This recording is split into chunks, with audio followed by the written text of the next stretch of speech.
So Genjo Koan, the way of how the awakening may take place, is by Dogen.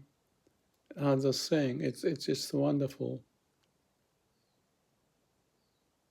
words that captures the essence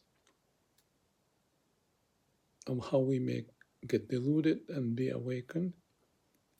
And the phrase I remember is that even if you are awakened, the flowers still end and weeds grow up.